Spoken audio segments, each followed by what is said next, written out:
Good morning, everyone, and welcome to Birding with Extension Cup Chat. Joining us today is Dr. Scott McWilliams, and we are talking about Zugunruhe. Did I say it right? Zugunruhe. Zugunruhe. I didn't say it right, did I? We'll get it by the end. Don't worry. I knew it. Okay, so. Wait, let me make sure. I want to hear. I actually haven't listened to Dr. McWilliams say it yet. Zugunruhe, right? Zugunruhe. It is Zugunruhe. There's an A at the end. Okay, I thought you were trying to make. Well, there's an E at the end, but the HE in German. Or an E. Yeah. Zugunruhe. Zugunruhe. So let's discuss first. Now that we've all learned how to pronounce Zugunruhe. Zugunruhe. No. There you go. Emily, we can just call it Zug now that everybody knows we're having trouble with pronunciation. Well, I think so. Let's call it Zug. Is that a common birder short phrasing? Yeah. Okay. I think let's do that because that's much easier for me to say. Let's be real. We know that I struggle with lots of words on Cup Chat normally. So throwing this one at me, I think Maureen just did to be funny, Dr. McWilliams. So we're talking about Zug. What is it? And what is the story behind this funny German word that I cannot pronounce correctly? Which, in a small funny moment, is I live in Fredericksburg now, and there are lots of German names, and I have butchered about 9 out of 10 of them. So, yeah. And most of the Germans that you chat with in your town probably have no idea what Zugunruhe even is. No, although they could tell not. If they know they're German, they would tell you. The direct translation is migratory restlessness. So Zug, it means movement, and Ruhe means restless, anxious. So the term refers to the bird's behavior during the migration period when it becomes really restless and active. And it's a very old German term, and it was discovered like in the 1700s, where people would catch wild birds and they'd keep them in cages in their house.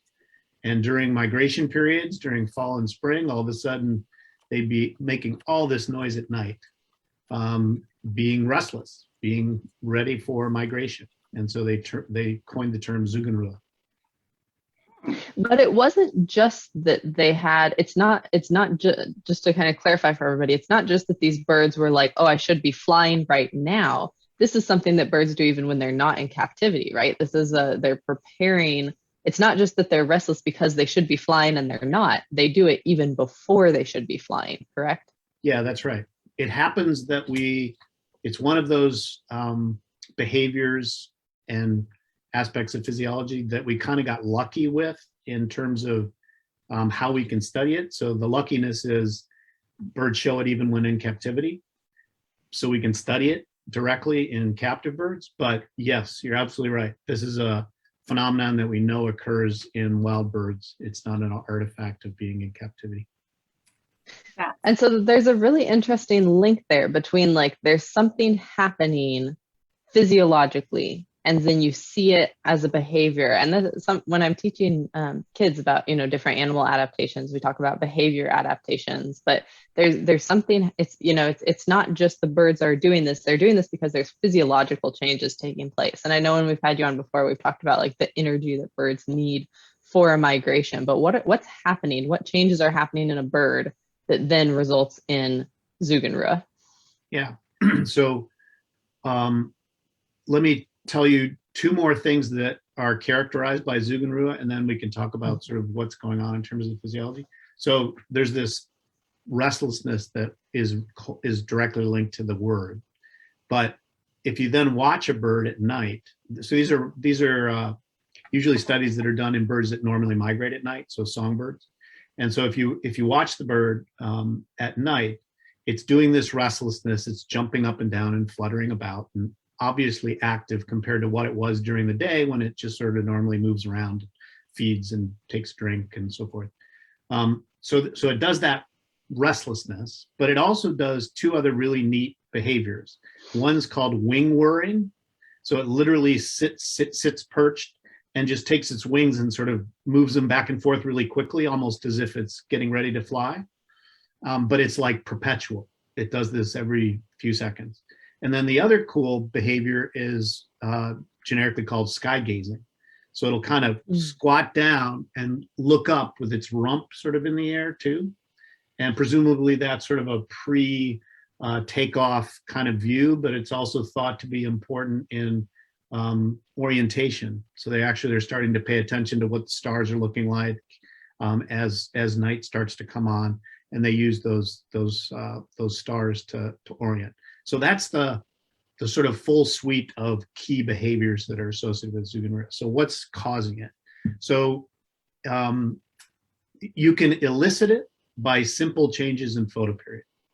So we know that one of the primary cues is changing photoperiod. So if you keep photoperiod constant in the fall when normal migration would occur, or in the spring, you can inhibit the appearance of that migratory restlessness, that Zugunruhe. So the normal cue, environmental cue, is photoperiod. But you also have to have a timekeeper, because if you change the photoperiod in the middle of the summer, you can't elicit migratory restlessness. If you do it in the winter, you can't elicit migratory restlessness. So the bird basically has two main environmental cues, and then one environmental cue and then an endogenous cue, a timekeeper. And we now know how animals do these things, right? In the last 15 years, we know that animals have, and I'm talking about animals from bacteria up to birds, have timekeepers. And so, and we know we do too, right? We have sort of an endogenous capacity to keep time. So if you have a timekeeper, and then you know that it's fall period, and you know that it's spring, and then all of a sudden you have photoperiod on top of that, you elicit this whole cascade. It's a hormonally driven change in physiology that then produces these behaviors that we see. I think that's so cool. And you kind of answered my next question too, of, how do they know when it's time to go? It's that photoperiod link. But I was actually talking about this with my my program aide last week, because we were out doing field surveys in the morning, and it was warm because it's South Texas, but we were saying, lots of people say, oh, it doesn't feel like fall. It doesn't feel like fall yet, because it was in the mid 90s last week. And so the temperature doesn't feel like fall, but it still feels like fall. And so I think even as humans, and we don't have to pay attention to those cues for migration or anything, but the days are shorter, big thing, that's that photoperiod, big thing. The angle of the light is different, the quality of the light is different, especially as you're, farther north in the United States. And so that there's a more drastic shift as the sun moves to the south, and, the leaves are different, the smells are different because the vegetation is doing different things. So I think it's so interesting. And sometimes it's amazing that all of us can do that. It's amazing that birds do that. But I think sometimes we just forget that we have some of that too. We notice those things. We just don't always pay attention to them. But I'm glad that you mentioned that it's just kind of that, oh, it feels like fall. Yeah, it does. But it's interesting to say, why does it feel like fall for birds? Why does it feel like it's time to migrate? It's fascinating to me. So you just reminded me of something that we might want to talk about for a minute. So I've sort of described it, and it sounds like it's sort of this hardwired thing. All you need is an endogenous timekeeper, and then photoperiod changes, and all of a sudden magically migration happens. And you mentioned temperature. So the reality is, birds, sort of any given species, is somewhere on this continuum of what we call obligate migration. So those are the ones that just use the cues we talked about, like they leave on the same day every year, photoperiod changes, they're gone. Whereas the other end of the continuum is facultative migrants, who still have the same cues, but they won't leave until it gets cool enough in the fall, or warm enough in the spring, or insect abundance becomes a certain level. So they use very, what we call proximate cues, very immediate cues, to dictate when they actually take off. So, and those facultative migrants are the ones we worry a little bit less when it comes to climate change, because they're paying attention to the environment a lot more. Whereas the obligate migrants are leaving always at the same time. And all of a sudden, if spring is happening later and later and later, they're arriving too soon in areas that otherwise in the past would have been fine. Well, and it's funny that Maureen talked about how we as humans know, and like I know on the calendar when you're in kindergarten, you do the bulletin board and it's supposed to be fall or it's supposed to be winter. But since kind of, I say kind of our seasons are shifting from our traditional kindergarten model, even though our season, even though we know in winter, January, December, January, February, those are supposed to really be our winter months, or even November, we have noticed that what's on the calendar is not necessarily matching our typical season. And so I think it's interesting, Maureen, that you kind of brought to light that even though we are taught in kindergarten what months are supposed to be what seasons, we really can tell if they are not. Mm-hmm. Yeah, that they don't match up. Yeah. I also want to tie to, so last week I got to share some of my dissertation research about eared grebes leaving from Great Salt Lake, and they would definitely be, they do not have to migrate at a certain time. So they're at that other end of the spectrum. And that's part of what we were looking at is when did they leave? And there was about a month difference of, the earliest that we ever saw them leave from Great Salt Lake to the latest that we ever saw them leave. And so there's a lot of variation there in their timing as to when they're able to go. But I think that's a great point that a lot of species just have that, some of them are going to go at that certain time of year. And it's not, I think the humans would go, okay, the temperature is different. But when you think about from a bird standpoint, something that gets impacted that we can all see, I love when it gets cold because the insects aren't as much outside. And so for birds and things that are relying a lot on that food source, or sometimes it's, bud burst and how those vegetation resources affect birds. And so when those change, it definitely kind of throws everything off. So. Well, I think we should pause for a second. I know we are on a good roll, but I'd like to get us off topic for just a second. As everyone knows, there's no rules in Cup Chat. But Dr. McWilliams, you look like you had a really cool coffee mug this morning. I do. Oh, yes, you do. I wanted to see that too. Yeah. Can you see Wow. the beak? That's so funny. Oh, wow. Isn't that nice? That is I fun. chose it specifically because of you. Oh, well, thank y'all. Thanks. So, does the beak ever get stuck on stuff? I would be worried that I would catch it on I've been something. worried about nailing it on the side of cabinets and stuff, but so far so good. And it's been in the dishwasher several times now. Oh, that's good. That's good. Things have to be able to go in the dishwasher. What cup do you have, Maureen? Did you have a cup? I have my one from last week that I love. This is going to be like my official Cup Chat one. You're going to have an official Cup Chat one? Thank you. Yes, my mom found it for me. Oh, you're traveling. See, I thought there was a chance I was going to be in a Tervis today. So I was traveling and I didn't have my good travel Yeti with the clip, but I do have my A&M Tervis tumbler in honor of the football game where we won. Thank you, everyone. You're welcome. I didn't know they played football last weekend. Jeez. You didn't? No, I'm ridiculous. It's a good thing you're not at Alabama, because then we might have had to postpone this Cup Chat to like a later week. Because there would have been some smack talking in a friendly bird kind of way. Of course. So, anyway, while we're off topic, we had a fun question this morning. Do you want to ask our fun question so people can start responding in the comments? Because I'm super curious to hear what everybody has to say. Oh, yes. And you want me to give away something again?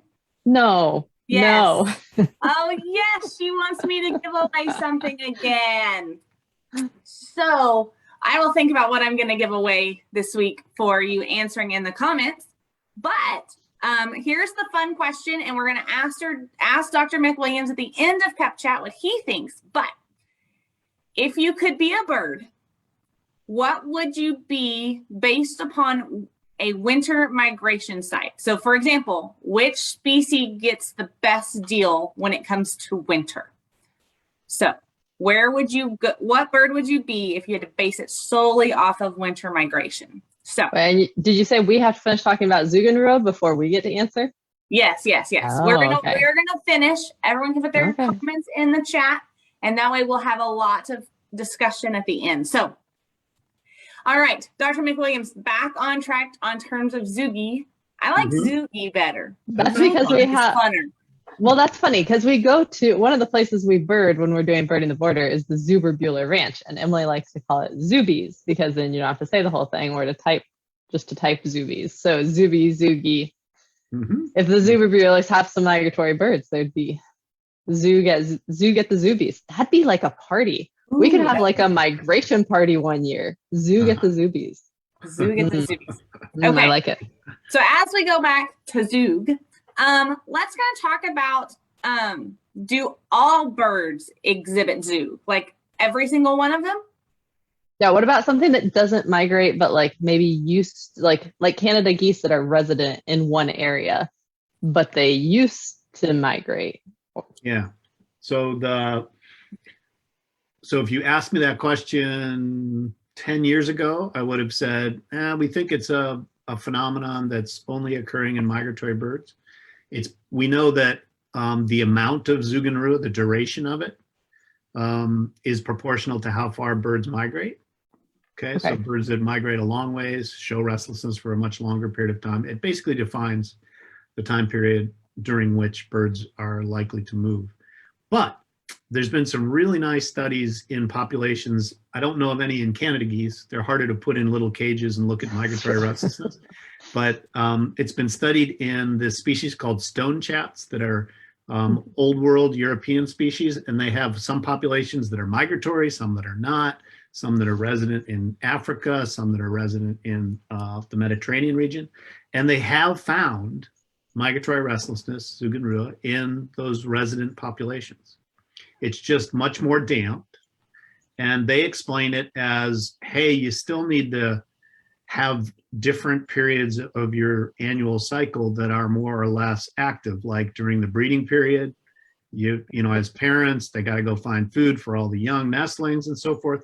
So they think it still has functional significance, but it does point to the fact that it probably has a very old evolutionary heritage in birds that may not have been related to the evolution of migration. And obviously it's something, sorry, go ahead. Go. You're good. I was gonna say, obviously it's something that's like, so it's also maybe points to it being a trait that's so important that you don't want to lose it. Like it's not, you know, it's something that really benefited them. And so, yes, these changes have occurred, but that trait kind of hangs on because if you need it, you need to be able to have it. It's not something that needs to get lost. That's right. But we should talk for a minute about one other aspect of the physiological changes that occurred in Zugunruhe, because the reason why we should talk about it now is there's costs of this. Okay, so you become really active. Well, the reason why you become really active is you have increases in a hormone called corticosterone. That's also called the stress hormone. And so there's consequences for this upregulation of activity, and at the same time, it's a fattening period. So all of a sudden birds are becoming more obese, right? There's negative consequences for that. So, you know, you have to, because of all these other physiological changes that are occurring, birds can't afford to really show this high activity all the time and sort of be upregulated. So part of the interesting aspect of both physiology and behavior is, you know, how do you control that so that it's high at some periods of the year when it's appropriate, and then you have to damp it down again during other periods of the year. So I was going to ask a question about that, because the last time we talked to you, when we were talking about just like the, you know, what it takes, like the nutrition to be able to accomplish migration, and that you made the comparison that it's like a, you know, migratory birds, it's like a like an athlete, you know, like the most world-class endurance athlete that you could have. Is there, when I think about that, I think about like, you know, you're prepping for a marathon or whatever, and people kind of gradually increase their distance, but then you got to back off a little bit right before you go. Do birds do that? Is there like this period of Zugunruhe, and then right before they're going to leave, do they take a little break to build up that energy again, or do they like taper? That's what it's called. Do birds taper before migration? Yeah, they do. So if you look at if you picked your favorite migrant and you look to see what the period of time when they show this Zugunruhe, it's longer than what you would have guessed if you just looked at when they fatten up and when they decrease their fattening. So in other words, migratory restlessness sort of starts, hormonal changes happen, then they start to fatten. They also increase muscle mass. Now we're ready to migrate. So that migratory restlessness is there's a pre-migration period of that where all these other things are happening but they're also showing this migratory restlessness because of the hormonal changes that are occurring inside the body. And it's, again, proportional to how far they're going to migrate and stuff like that. So of course, I had a funny thought while you were saying that, Dr. McWilliams. So don't judge, but it's pretty funny. As I was thinking about that, you're talking about, they have this preparation period and then they have to migrate. It almost is like, it really, don't laugh, everyone. But like, it's almost like you want to put like birds through a game show, like the TV reality show, like called Survivor, and have them, okay, these are the resources you have right now. And then you have to go through Zugunruhe and then migrate. And who can do it? Who can survive if I give you this area with just these things? I don't know. It points to, because last week we talked a little bit. Reality TV show. Well, and last week we talked a little bit about like, stopover and staging resources that birds need. And I think that points to, just tying it all together, why it's important that birds have the adequate habitat, because it takes a lot for them to be able to pull this off. And when we talked a few weeks ago about, having native plants in your backyards, every little bit of resources that we can give, especially in these areas that are fragmented and that aren't, as good of habitat anymore, everything that we can contribute to those makes a big difference, because it's, can you survive? Except that unlike the reality show, they're not going to pull you off and let you recover if you're maybe not going to make it. It's a life or death situation if they're going to make it. So I think that speaks to the importance of why we do what we do and helping people steward those resources and manage for that wildlife habitat to be good. Yeah, and I've been in this business long enough to see how bird conservation was initially focused on like breeding, because everybody thought we needed to increase productivity to increase populations. And so we did that, but then a lot of populations didn't actually increase because there was limitations during winter. So then we started conserving and managing areas for winter populations. And now there's a lot of bird conservation efforts focused on stopover sites, because it's recognized as being this really critically important part of the migration system. And if they don't have adequate resources at those times, like you say, it either delays it or they basically don't survive as well during the migration period. Yeah, and thinking about, where there's a little bit of give and take, during the breeding season, that's very intense and it takes a lot of resources to breed, but a lot of birds can re-nest. So if something happens and a nest fails, so you can get a second chance. When you're flying somewhere, you don't necessarily get a second chance. When it's time to migrate, you better go. And if you, that's where we have things like fallouts and things, they encounter bad weather along the way. That's definitely, I think, correct me if I'm wrong, Dr. McWilliams, but that migration is the riskiest time of year. That's when they have the least birds have the least wiggle room as far as something going wrong. Yep. Yeah, if you do population models of a migratory bird, survival is lowest during their first fall migration. Okay, when they haven't done it before, they're brand new at it. Yeah. So it's risky and they've also never done it before. Well, and that's just like, going back to that athlete mentality, is that you just have to think about those guys as an athlete. And all of us, like if we went to go run a 5K right now, I would not be in the proper health or condition. But if I ran 5Ks every weekend or every year, maybe I would be a little bit more ready for that. If you built up to it a little bit at a time, and that's what's neat about Zugunruhe, is that's that building up to it and getting ready. I think that's so cool. It's like working out. It is. It's the workout. It really is. It's their preparing for the great race. Yeah. Mm-hmm. Yeah. Mm-hmm. Yeah. That's cool. Okay. Well, I'm super. Is there anything we didn't? Well, I know there's lots that we could go into still, but is there anything we didn't cover about Zugunruhe that you want to add? No, let's get to what people think is the best. Okay, I'm really excited for this part. I was so excited when I thought of this question.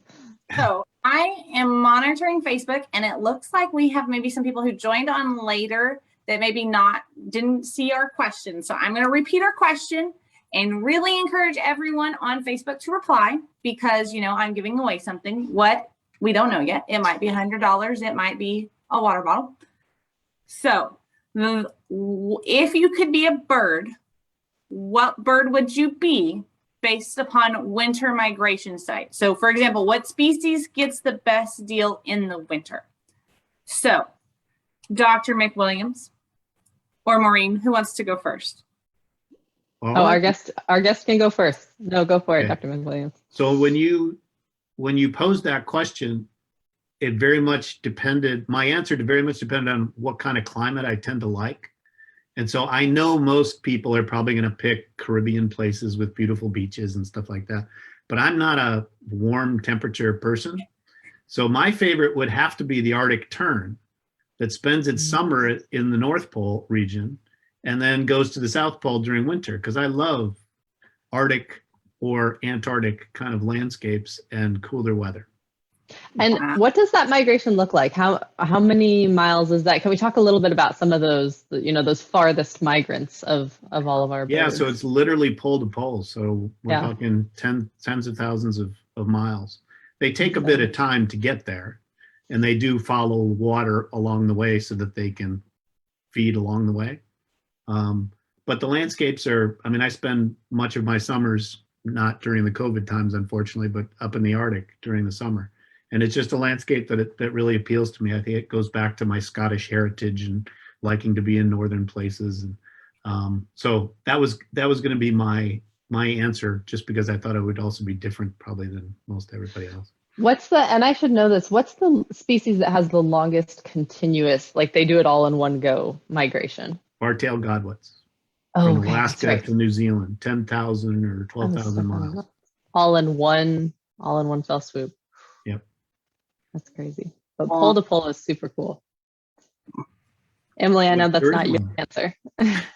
No. And I think that that's something I would have to say that I don't know that I would have one set answer, because I think that's a tricky one, because I think it would be neat to be a bird to see to see a variety of landscapes and a variety of places. So I'm going to default that I don't have to answer this question and pick just one, and that I would like to just follow I would like to pick 3 winter migrating birds and follow them, maybe across each continent.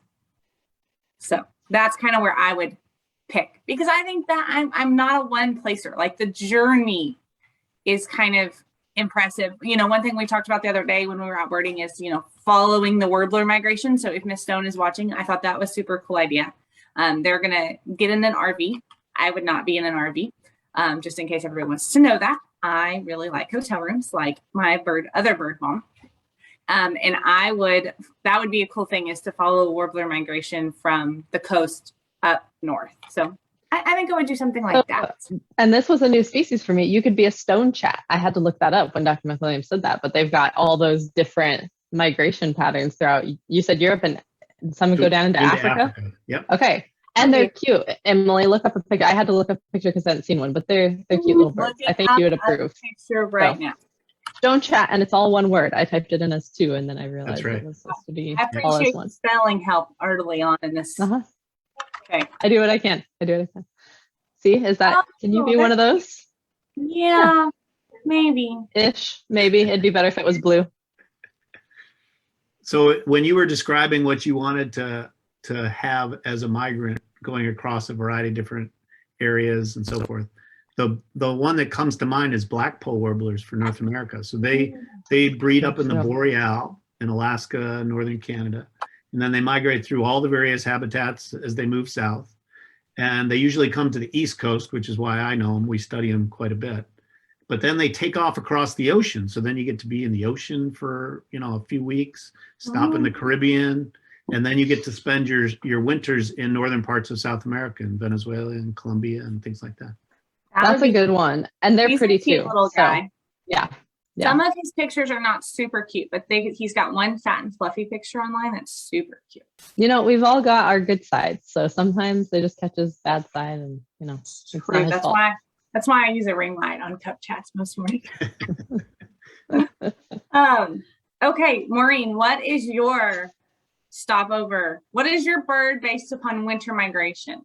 So it's funny that Dr. McWilliams said he goes with what you prefer, because I think I was also thinking, as much as it'd be fun to say something that stops in the Caribbean, I really prefer a little bit more, not cold. I'm not going all the way to the poles, but a little bit more of those temperate climates. And I love, love, love daytime and sunshine. And so being something that gets to spend those long summers up in the Arctic would be fun for that reason. So I think maybe I would be a red-necked phalarope, because we talked about phalaropes a tiny bit last week, and I love those. Not a Wilson's phalarope, because they're going farther. They're going to go all the way down south to Argentina for their winter. But red-necked phalaropes got a little bit, they're going to spend the summer farther north, up in parts of Alaska, up in northern parts of Canada, and then, come winter, kind of, they're not going too far. They're going Mexico-ish, but then you get those nice long summer months, I guess, is actually maybe what I'm basing it off of more than the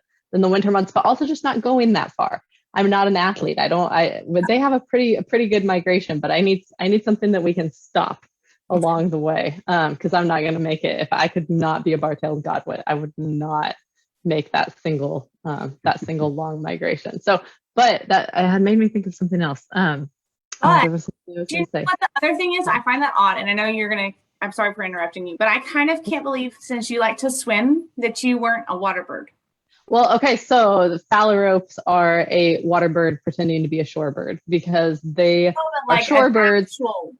They spend all their time like sitting out on the water, and I do like to swim, and they're not really doing that as much, which I did think about a duck. I did think about being a duck that breeds like up in the prairie pothole region and then comes to winter like off the coast of Texas, because I do like it here in Texas, and I think Texas winters are amazing. So that was my other thought, was to be one of our species of ducks. But yeah, phalaropes are spending most of their time on the water. They do this really fun behavior to upwell prey from below them, where they spin in circles, and they're adorable. So but a duck is a good one, and a duck is a segue into one of our future Cup Chat topics as well, where we're going to talk about waterfowl identification. So we're getting to that time of year when ducks, lots of species of ducks come through Texas or come to Texas to spend their winters. So that's a good one as well. Maybe I'll be a duck. Maybe I'll be a blue-winged teal. Pintail would be nice. A pintail would be good. They're beautiful. Yeah. They're one of the prettiest ones. Okay, solid. We figured it out. Okay, I'm a pintail. It took a while. It took a while to get there. I thought I had a good answer, but northern pintail, solid. Yes. So unless Facebook is not keeping me updated, which it could not be on our questions, we do have one response from April, and she would be a plover going to Homer, Alaska. Nice. That's good. And I think Alaska should really be on everyone's kind of list at some point in their life. I think Alaska is a bucket list place for a lot of people. We could do a birding the border, and instead of being like now when we're in Del Rio and we've got the U.S. and Mexico, we could go up to Alaska and be U.S. and Russia. We could bird that border someday. Do you think the state of Texas would go for that? That's a famous place for going birding too. You get all kinds of interesting species. I think it's open. We'd have to talk to administration, but maybe we could. We'd go during a good time of year. We're not going in the winter, if that's the part that you're worried about. That was really what I was concerned about, in case you really. But I was thinking about my answer again, and I think our next question is going to be, what bird would you be based upon habitat? Because I agree that I'm going to firm up my answer that I really would want to follow warbler migration, and I'm kind of stealing it from Miss Louisa.